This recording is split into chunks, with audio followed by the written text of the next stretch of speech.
good evening. I am so grateful to see such a wonderful turnout tonight. Yes, for this scholarly conference on the queer Asian American diasporic transnational performance studies. Yes, thank you so much. I'm so excited to be surrounded by amazing scholars and organizers and performers alike. It's just really, it's inspiring. It just lights up my life.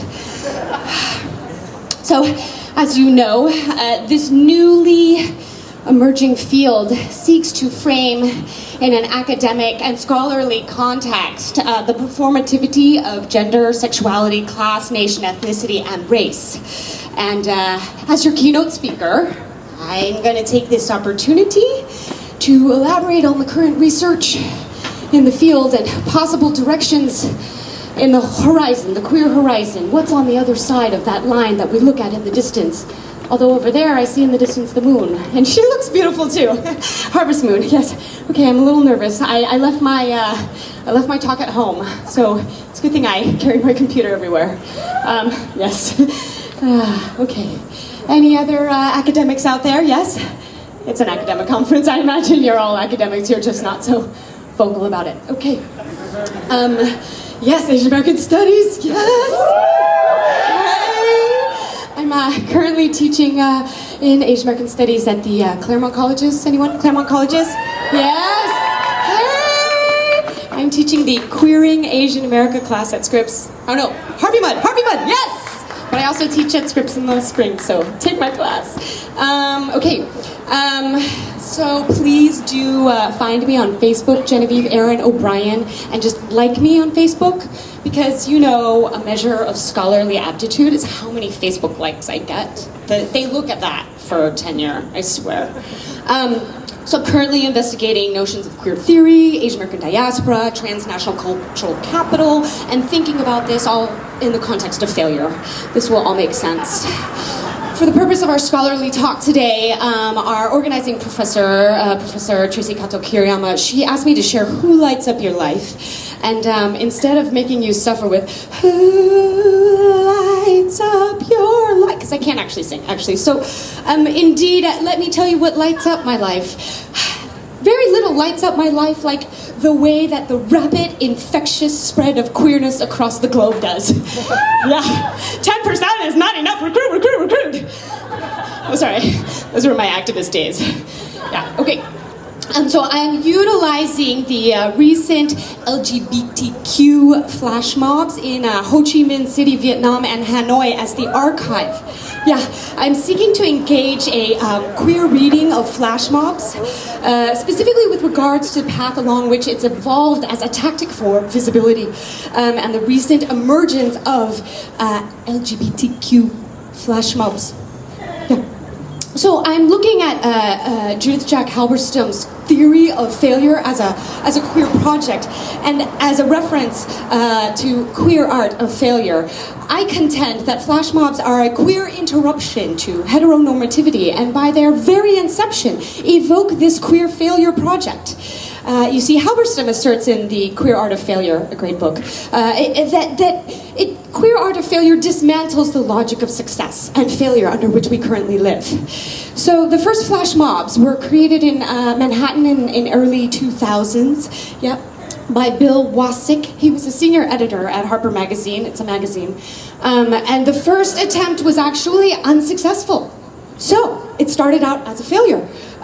They targeted a retail store. It was Macy's, also a failure in the way they treat their workers. But so they got tipped off, and so they knew that the flash mob was going to happen. So if someone knows a flash mob is going to happen, it's not really a flash mob.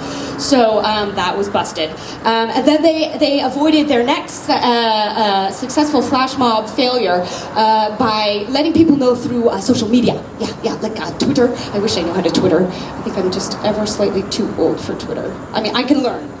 Okay, so this started in New York as a social experiment designed to poke fun at hipsters and highlight the cultural atmosphere of conformity and wanting to be an insider and part of the next big thing. But the Vancouver Sun wrote that it may have backfired fired on him. Instead, it may have given conformity a vehicle that allowed it to appear non-conforming. I know this sounds complicated, but by temporarily taking over large commercial and public spaces, these flash mobs queer the normative landscape and in effect subvert the capitalist structures intended to reinforce or prop up what Almussen refers to as the capitalist superstructure. You see, Foucault describes disciplinary as a technique of modern power, and it depends upon and deploys normalization, routines, convention, tradition, regularity, and that this disruption of regularity through flash mobs itself interrupts the preservation of normal and creates oftentimes an entertaining form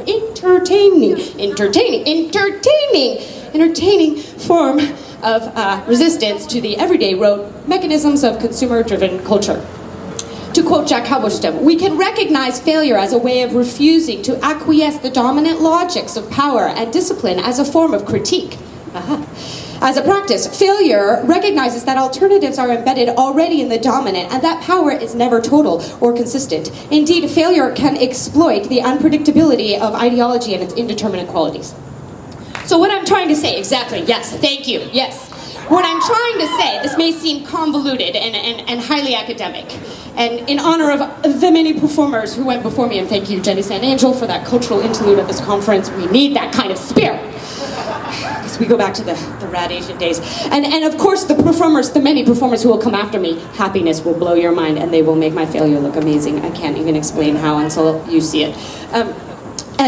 So I would like to illustrate this theory by a queer reading of transnational cultural capital and Asian American diaspora through an embodied performance of queer failure. Okay, let's see. Okay, so let me try this. All right, so in order to do this, let me explain with props.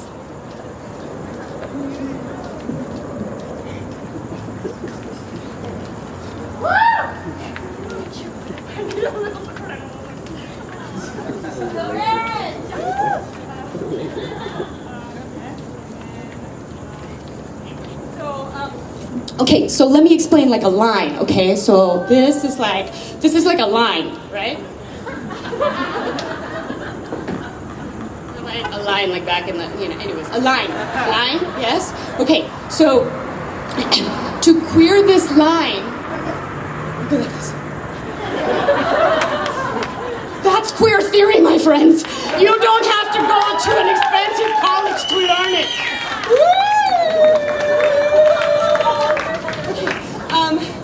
So maybe a more embodied example. Yes, a more embodied example of queer failure. Yeah, okay. All right, are you ready? I need a little drum roll. Can you drum roll for me?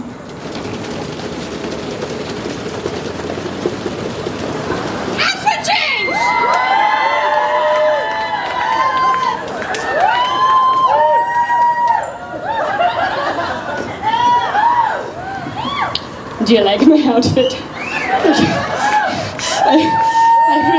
I really hope I don't have a wardrobe malfunction, because that would be really awkward on the interweb. Sorry. Okay. Yes. Okay, so, I need something gay. Something gay. Oh, yes! Hello, little doggy, what's your name? Rainbow! Oh my God, you're so gay! Can I borrow your outfit? Oh, yes!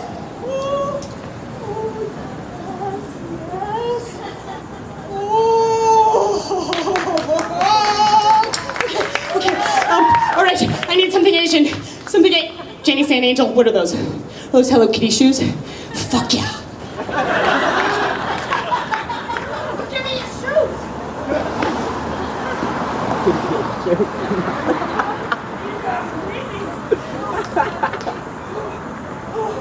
Yes!